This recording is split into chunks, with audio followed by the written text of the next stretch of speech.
हूँ आपके साथ। विधानसभा चुनाव खत्म हुए 6 से 7 दिन हो गए हैं, लेकिन सीएम पद की कुर्सी किसके नाम की जाएगी ये अभी तक तय नहीं हो पाया है। तो इसी को लेकर राजस्थान के कार्यवाहक सीएम गहलोत ने बीजेपी सरकार पर कसकर हमला बोला है। उन्होंने कहा है बीजेपी के ध्रुवीकरण की वजह से ही एक बार फिर वो चुनाव में जीत पाई है। दरअसल हम आपको बता दें, गहलोत ने करारा हमला बोलते हुए कहा है कि 6 से 7 दिन हो गए, लेकिन अभी तक सीएम पद का उम्मीदवार कौन होगा ये अभी तक बीजेपी तय नहीं कर पाई है। अगर ये हमारे सरकार में किया गया होता तो अब तक आरोप पर आरोप लगाया गया होता। और क्या क्या तंज कसे हैं गहलोत ने बीजेपी सरकार के ऊपर, हम आपको दिखाएंगे अपनी इस खास रिपोर्ट में।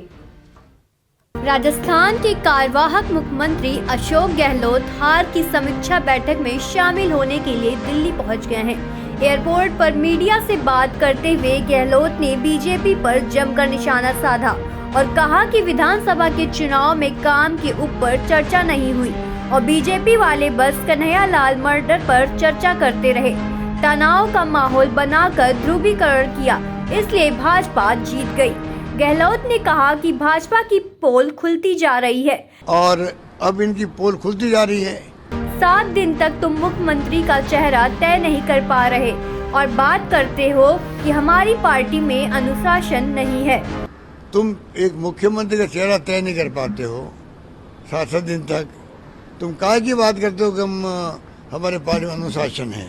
बीजेपी पर हमला करते हुए गहलोत ने कहा 7 दिन हो गए लगभग, अभी तक अपना चेहरा घोषित नहीं कर पाए और ये हम पर आरोप लगाते हैं कि इस पार्टी में बिखराव और इस पार्टी में अनुशासन नाम की कोई चीज नहीं है। 7 दिन हो गए लगभग, 7 दिन में ये अपना चेहरा घोषित नहीं कर पा रहे हैं और ये हमारे ऊपर आरोप लगाते हैं इन पार्टी में बिखराव है, इस पार्टी में डिसिप्लिन नाम की कोई चीज नहीं है। इसको क्या कहेंगे आप? अगर हमारे 6 दिन लग जाते तो पता नहीं क्या क्या आरोप लगाते ये लोग। इसको क्या कहेंगे हम लोग? अगर हमारे 6 दिन लग जाते पता नहीं क्या क्या आरोप लगाते हैं, लोगों को भ्रमित करते हैं। ये लोग को भ्रमित करते हैं। आज 6 दिन हो गए हैं और ये 3 राज्यों में चेहरा घोषित नहीं कर पाए हैं। आज इनके 6 दिन तो पूरे हो गए हैं, चेहरा 3 राज्यों में घोषित नहीं कर पाए हैं।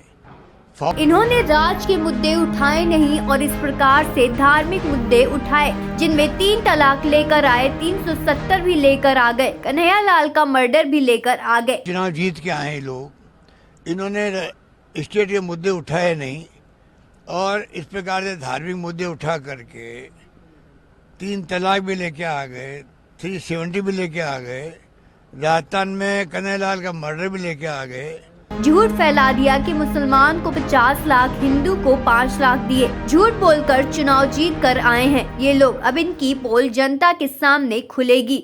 झूठ फैला दिया उन्होंने कि मुसलमान को 50 लाख, हिंदू को 5 लाख। इतने झूठ बोल बोल के चुनाव जीत के आए ये लोग। अब इनकी पोल खुलेगी जनता के सामने। गहलोत ने कहा कि अपनी सरकार की योजनाओं का जिक्र करते हुए गहलोत ने कहा, हमने जो शानदार स्कीमें लागू की, जो काम किए और जो गारंटी दी, उस पर इन्होंने बात नहीं करी।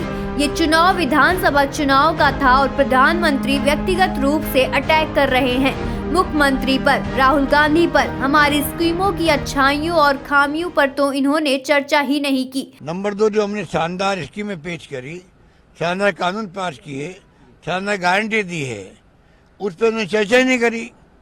चुनाव विधानसभा के थे, प्रधानमंत्री अटैक कर रहे हैं मुख्यमंत्री पर व्यक्तिगत रूप से, प्रधानमंत्री अटैक कर रहे हैं राहुल गांधी पर व्यक्तिगत रूप से। चुनाव विधानसभा का है, विधानसभा चुनाव के आधार पर जो हमने काम किए, नहीं किए, कमियाँ रखी, हमारी स्कीमें में कमियाँ हैं, खामियाँ, वो बताओ आप। उस पर चर्चा ही नहीं करी इन लोगों ने।